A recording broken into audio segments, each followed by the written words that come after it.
नमस्कार. मी सुभाष कर्णिक. यूट्यूबवरील कथाकथन श्रवण दर्शन या चॅनलवर सगळ्या रसिकांचं पुन्हा एकदा स्वागत. आजपर्यंत मी 21 कथा आपल्यासमोर सादर केल्या. आज 22वी कथा आपल्यासमोर सादर करीत आहे. या सर्व कथांना चांगला रिस्पॉन्स मिळाला. सर्व पुष्कळ रसिकांचे व्हॉट्सअपवर आणि यूट्यूबवरती आपले अभिप्राय आले, आवडल्याचं सांगितलं. त्या सर्व रसिकांना धन्यवाद. आज पुन्हा एकदा नवीन कथा आपल्यासमोर सादर करीत आहे. त्या कथेचं नाव आहे लिव्ह इन रिलेशनशिप. दिवाणखान्यात राजाराम आणि सुशीलाबाई शांतपणे बसले होते. राजारामाच्यापेक्षा सुशीलाबाईचा चेहरा खूप गंभीर होता.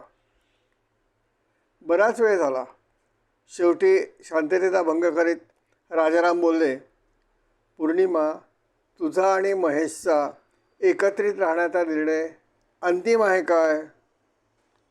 होय बाबा, आम्ही दोघांनी खूप विचार केला, खूप चर्चा केली आणि हा निर्णय घेतला, पौर्णिमा म्हणाली. मला कळत नाही, लग्न न करता असे कसे राहणार? सुशीलाबाईंनी आश्चर्याने विचारलं. अहो, याला सध्या लिव्ह इन रिलेशनशिप म्हणतात, बाबांनी खुलासा केला. बाबांनी विचारलं, महेशचे आईबाबा काय म्हणतात? पौर्णिमा म्हणाली, बाबा, तुमचा जसा या प्रस्तावाला विरोध आहे तसा त्यांचाही विरोध आहे. याचा अर्थ हिस्ट्री रिपीट्स, बाबा म्हणाले. म्हणजे काय? पौर्णिमानं आश्चर्याने विचारलं. अगं, आमच्याही लग्नाला दोन्ही घरचा विरोध होता, बाबा म्हणाले. मग विरोध कशासाठी होता? तुम्ही काय केलं? पौर्णिमानं आश्चर्याने विचारलं. त्यावेळच्या पद्धतीप्रमाणे आमचा पाहण्या दाखवण्याचा कार्यक्रम झाला. एकमेकाची पसंती कळवली. मुहूर्त ठरवण्यासाठी दोघांचे बाबा ज्योतिषाकडे गेले. तो म्हणाला, तुम्हा दोघांचे गोत्र एकच आहे, सगोत्र विवाह कसा करणार? झालं. आमच्या लग्नात विघ्न आलं. दोघांच्या घरी लग्न करायला विरोध होता. मला तो विचार पटला नाही. मी समजावून सांगितलं, पण आईबाबांना पटलं नाही. शेवटी मी हिच्या कार्यालयात गेलो. हिला भेटलो. एका हॉटेलमध्ये बसलो. आम्ही दोघांनी चर्चा केली. एकमेकांना आम्ही आवडलो होतो. तिलाही सगोत्रबाबतचा निर्णय आवडला नव्हता. आम्ही दोघांनी लग्न करण्याचा आमचा दोघांचा निर्णय घरी सांगितला. दोन्ही कुटुंबांनी आनंदानं आमचं लग्न लावून दिलं. पण बाबा, पौर्णिमा म्हणाली, आम्हालाही तशीच परवानगी द्या. होय, लग्न करण्यास आमची परवानगी आहे, लिव्ह इन रिलेशनशिपसाठी नाही. पण असा वेगळा निर्णय का? पौर्णिमा म्हणाली. लक्षात घे, आमच्या लग्नाला कायदेशीर, धार्मिक, सांस्कृतिक, सामाजिक आणि एकमेकावरील विश्वासाचा आधार आहे. तुमच्या या संबंधाला फक्त एकमेकावरील विश्वासाचा आधार आहे. ज्या क्षणी या विश्वासाला तडा जाईल तेव्हा हे संबंध टिकवणारा दुसरा कोणताही आधार नसेल, हे कायम लक्षात ठेवा. घरच्यांच्या विरोधाला न जुमानता महेश आणि पौर्णिमा यांनी एक घर भाड्याने घेतलं आणि एकत्रित राहू लागले. महेश एका कंपनीत मार्केटिंग विभागाचा प्रमुख होता. पौर्णिमा दुसऱ्या एका कंपनीत संगणक विभागात अधिकारी होती. दोघेही नोकरी करणारे असल्याने त्यांचा सारा दिवस धावपळीत जायचा. शनिवार आणि रविवार मात्र दोघेही एकमेकाच्या कायम संगतीत राहायचे. महेश तिला मराठी कविता म्हणून दाखवायचा. त्या कविता ऐकण्यात दोघांचा वेळ छान जायचा. एकदा रात्री जेवताना महेश म्हणाला, पूर्णी, माझा मित्र ॲडव्होकेट देसाई ओळखते ना, तो आज आला होता. त्याने एका बिल्डरचं काम घेतलं आहे. म्हणाला, तेथे तू सदने का घे, तुला बँकेचं कर्ज मिळेल. पौर्णिमाने विचारलं, केवढी मोठी आहे सदनिका? 2 बेडरूमची, 80 लाख किंमत. तेवढे पैसे कर्ज आणि बचत मिळून होतील. सुंदर. सदनिका घेऊया. तुला जो हप्ता द्यावा लागेल त्याचा अर्धा हिस्सा मी भरीन, पौर्णिमा म्हणाली. कशाला? माझ्या पगारातून जाईल ना तो हप्ता. पौर्णिमा म्हणाली, नको. घर आपल्या दोघांचं असेल तर माझा सहभाग हवा ना. घर आपल्या दोघांच्या नावावरच घेऊ, महेश म्हणाला. काही दिवसांनी महेश घरी आल्यावर म्हणाला, पौर्णिमा, ते घर आपल्या दोघांच्या नावावर नाही घेता येत. काय झालं? पौर्णिमानं आश्चर्याने विचारलं. देसाई म्हणाले, तुमचे लग्न झालेले नाही, त्यामुळे पौर्णिमाचा उल्लेख पत्नी म्हणून करता येणार नाही, भागीदार म्हणून करावा लागेल. एवढा गोंधळ कशाला? फक्त तुझ्या नावावरच घे. नाही, तसं केलं तर तेथील सोसायटीचा मलाच सभासद व्हावे लागेल. त्यात काय, सगळेच होतात. अगं पण सारी जबाबदारी मलाच पार पाडावी लागेल. AGMला जा, सगळ्या कार्यक्रमाला हजर राहा, वगैरे वगैरे वगैरे. मला एकट्याला अशा कोणत्याही जबाबदाऱ्या घ्यायची इच्छा नाही. पूर्णी, रमेश दादाचा फोन होता. उद्या शनिवारी तो, वहिनी दोघं छोट्याने घेऊन येत आहेत. दिवसभर थांबतील. अरे वा, सुंदर, पौर्णिमाचा उद्गार. शनिवारी सकाळी चौघे आले. त्यांचा मुलगा 5 वर्षाचा आणि धाकटी मुलगी 3 वर्षाची होती. घरात आल्यावर दोघे छोटे घरभर फिरले. एवढ्या छोटी धावत आली, आई आई, मला पाणीपुरी दे, मला पाणीपुरी दे. बेटा, येथे कुठली पाणीपुरी? असा हट्ट नाही करायचा, तिची आई म्हणाली. आई, आहे आहे, मी बघितलं आहे, पाणीपुरी आहे. छोटीचा हट्ट चालू होता. पौर्णिमाला आठवलं की 2 दिवसापूर्वी आणलेलं पाणीपुरीचं पाकिट टेबलावरच राहिलं आहे. ते या छोटीला दिसलं आहे. ती लगेच उठली. छोटी, चल, मी तुला पाणीपुरी देते. दुपारचं जेवण झालं. पौर्णिमाने सगळ्यांसाठी व्हॅनिला आईस्क्रीम आणलं होतं. छोट्याने सांगितले, मला व्हॅनिला आईस्क्रीम नको, मला पिस्ता आईस्क्रीम हवे. त्याने थोडा हट्ट केला, पण पौर्णिमाने त्याला छान समजावलं. मग तो तयार झाला. दुपारी दोघेही झोपले. पौर्णिमाने छोटीला थोडा वेळ थोपटलं, तेव्हा तिची मुरडी झोपली. तिची आई आणि पौर्णिमा शेजारीच गप्पा मारत बसल्या होत्या. पौर्णिमा छोटीच्या डोक्यावर हळूवारपणे हात फिरवत होती. तिच्या आईने पौर्णिमाची हनुवटी हळूच धरली आणि म्हणाली, पौर्णिमा, आता तू देखील लवकर आई हो. पौर्णिमाच्या चेहऱ्यावर फुललेले आनंदाचे रंग छोटीची आई न्याहाळत राहिली. रविवार सकाळ. पौर्णिमा चहा करीत होती. तिच्या मनात शनिवारी दिवसभरात अनुभवलेल्या आनंदाचे क्षण गुंजन करीत होते. तिला वाटलं, त्या दोघा छोट्यांमुळे आपला दिवस किती छान गेला. तेवढ्यात महेश डायनिंग टेबलवर येऊन बसला. पूर्णी, आज किती शांत वाटतंय. काल त्या दोघांनी किती गोंधळ घातला. पहिल्यांदा पाणीपुरी झाली, मग आईस्क्रीम झालं, नंतर पुरे पुरे पुरे पुरे पुरे. कशाची तक्रार करतोस? पोर असती, हट्ट करणार, गोंधळ घालणार, हे सगळं आनंदाने स्वीकारायचं, पौर्णिमा म्हणाली. ठीक आहे ठीक आहे, तू स्वीकार. मला तो गोंधळ अजिबात आवडत नाही. पौर्णिमाने तो विषय तेथेच थांबवला. कंपनीच्या कामासाठी दिल्लीला गेला महेश शनिवारी सकाळी घरी पोहोचला. महेश, 4 दिवस तू नव्हतास. एकटेपणाचा कंटाळा आला. आज कुठे जाऊया? ऐक, नको ना कुठे जाणं, म्हणजे खूप फिरणं झालं आहे. ठीक आहे, आपण संध्याकाळी जवळच्या बागेत जाऊन बसू. तेथे तुझी आवडती भेळ मिळते, पौर्णिमाने सांगितलं. भेळ खाऊन झाल्यावर महेशने भेळचे कागद कचरापेटीत टाकले. दोघे एका बेंचवर गप्पा मारत बसले होते. समोर छोटी छोटी मुलं खेळत होती. एवढ्यात गळ्यात साखळी बांधलेला एक कुत्रा त्या मुलांजवळ आला. एक छोटा मुलगा खूप घाबरला आणि जोराने ओरडायला लागला. पौर्णिमा पटकन उठली आणि तिने त्या मुलाला कडेवर घेतले. तसा तो तिला एकदम बिलगला. त्याने तिला घट्ट पकडले.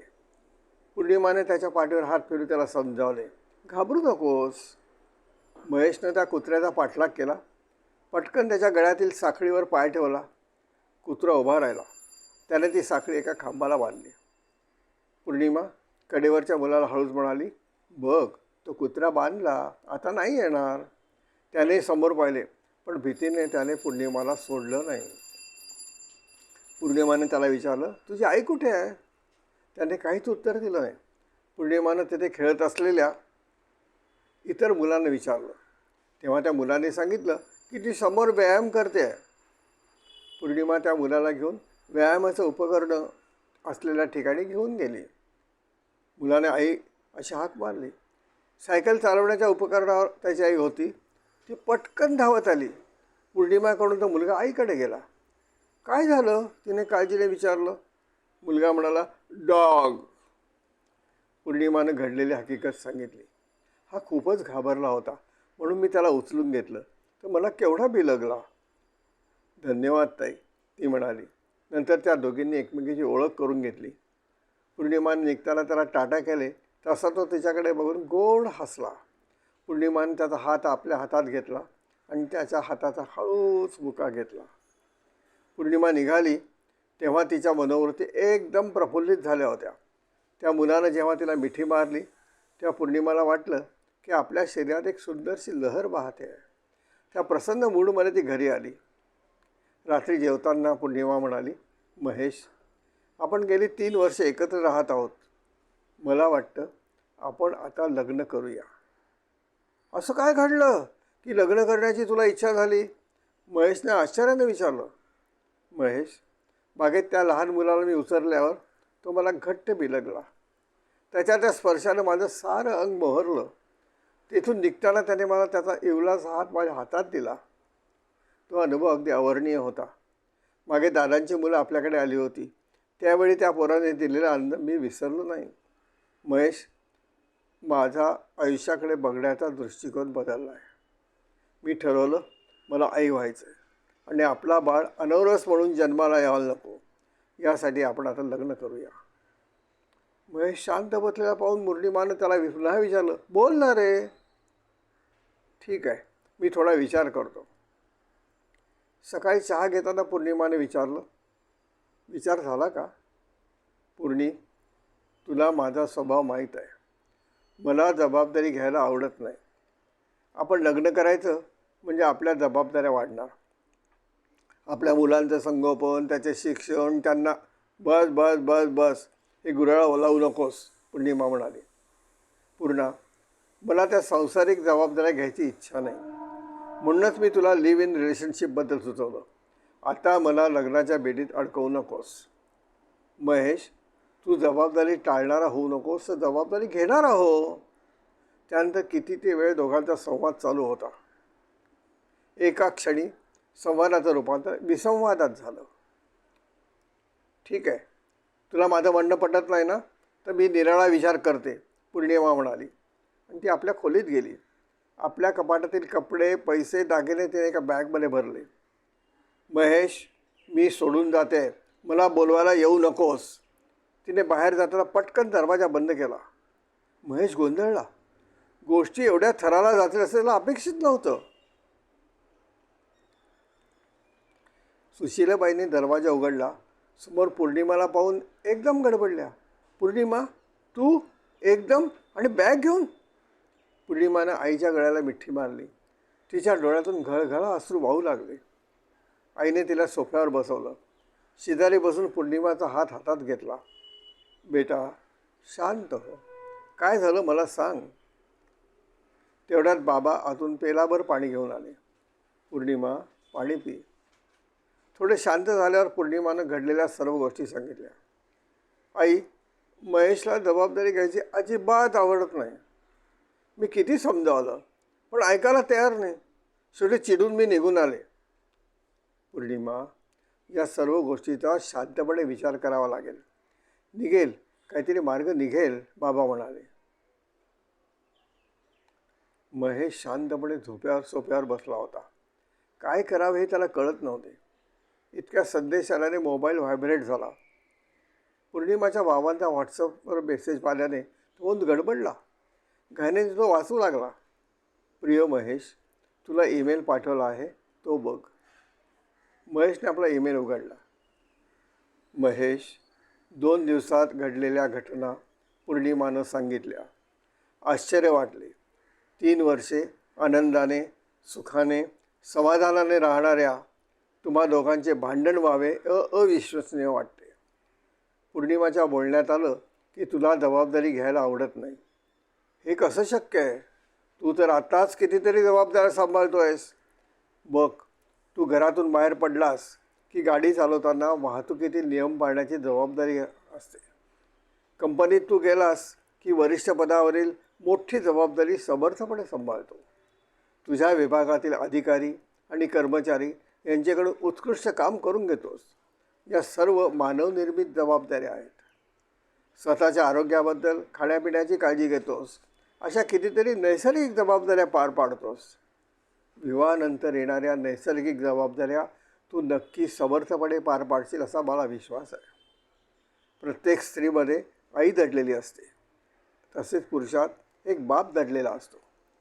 आता बघ, त्या दिवशी कुत्रा पकडायला धावलास, त्याला बांधून ठेवलंस. का असं केलंस? तुझा त्या मुलाशी काय संबंध होता? त्या मुलालाच नव्हे तर तेथे खेळणाऱ्या इतर मुलांना धोका होऊ नये या विचाराने तू धावलास, कुत्रा पकडलास. त्यावेळी तुझ्यातला बाप कृती करीत होता. ही नैसर्गिक उर्मी आहे. महेश, आताही मी हे लिहितो आहे कारण माझ्यातला बाप जागृत झाला आहे. ही देखील नैसर्गिक क्रिया आहे. उद्या तुमचा विवाह झाल्यावर तुझ्यातला बाप निश्चित जागृत होईल याची मला खात्री आहे. महेश, तुम आगे बढ़ो, हम तुम्हारे साथ है. आम्हा सर्वांचे आशीर्वाद आणि शुभेच्छा तुमच्यासोबत कायम असतील. तुमचा सर्वांचा हितचिंतक, पूर्णिमाच नाही तर तुम्हा सर्वांचा बाबा. दुपारचे 4 वाजलेले. बाबा, सुशीला आणि पूर्णिमा दिवाळखान्यात चहा घेत बसले होते. अहो, पूर्णिमाला समजून सांगा ना, किती नर्वस झाली आहे, सुशीलाबाई म्हणाल्या. पूर्णिमा, प्रत्येक समस्येला उत्तर असतं, आपल्याला ते शोधावं लागतं. आता तू थोडी विमनस्क मनस्थितीत आहे. उद्या मी महेशशी बोलतो, बघूया काय होतं ते. मुळीच नको, तो ऐकणार नाही, पूर्णिमा म्हणाले. बेटा, प्रयत्न करीत राहणे आपल्या हातात आहे. थोड्या वेळाने बेल वाजली तेव्हा बाबांनी दरवाजा उघडला. महेश आत आल्याचा पाहून पूर्णिमा नाराज झाली. पूर्णिमा, पूर्णिमा, मी तुझी माफी मागतो. तू निघून गेल्यावर मी खूप विचार केला. मी जबाबदारी घेत नाही काय? मला कळले की आताही मी मानवनिर्मित जबाबदाऱ्या पार पाडतो आहे. गाडी चालवताना असेल, सोसायटीतील स्वच्छतेबद्दल असेल, कंपनीत काम करताना असेल, तसाच नैसर्गिक जबाबदारी पार पाडतो आहे. आरोग्याबाबत, खाण्यापिण्याबाबत. मला विश्वास वाटतो यापुढेही येणाऱ्या नैसर्गिक जबाबदाऱ्या मी पार पाडू शकेन. पूर्णिमा, एक स्त्री म्हणून मी तुझी प्रतिमा माझ्यासमोर होती. एक स्त्री म्हणून मी तुझ्याकडे पाहत होतो. पण तुझ्यातली आई जागृत झाली हे मी ओळखलं नाही. मला माफ कर, मला माफ कर. बाबा, मी तुमच्याकडे विनंती करायला आलो आहे. महेशने बाबांसमोर गुडघे टेकले. बाबा, माझा विवाह तुमच्या मुलीशी, पौर्णिमेशी लावून द्याल का? काय? पूर्णिमा एकदम जोरात बोलली आणि धाबत जाऊन तिने महेशला मिठी मारली. महेशने तिचा हसरा आणि आनंदी चेहरा पाहिला आणि म्हणाला, पूर्णी, तुझा हा प्रसन्न चेहरा बघून मला पाडगावकरांची कविता आठवली. पूर्णिमाच तव नयनी भर दिवसा आली. मागून बाबा म्हणाले, सुशीला, चला तयार व्हा.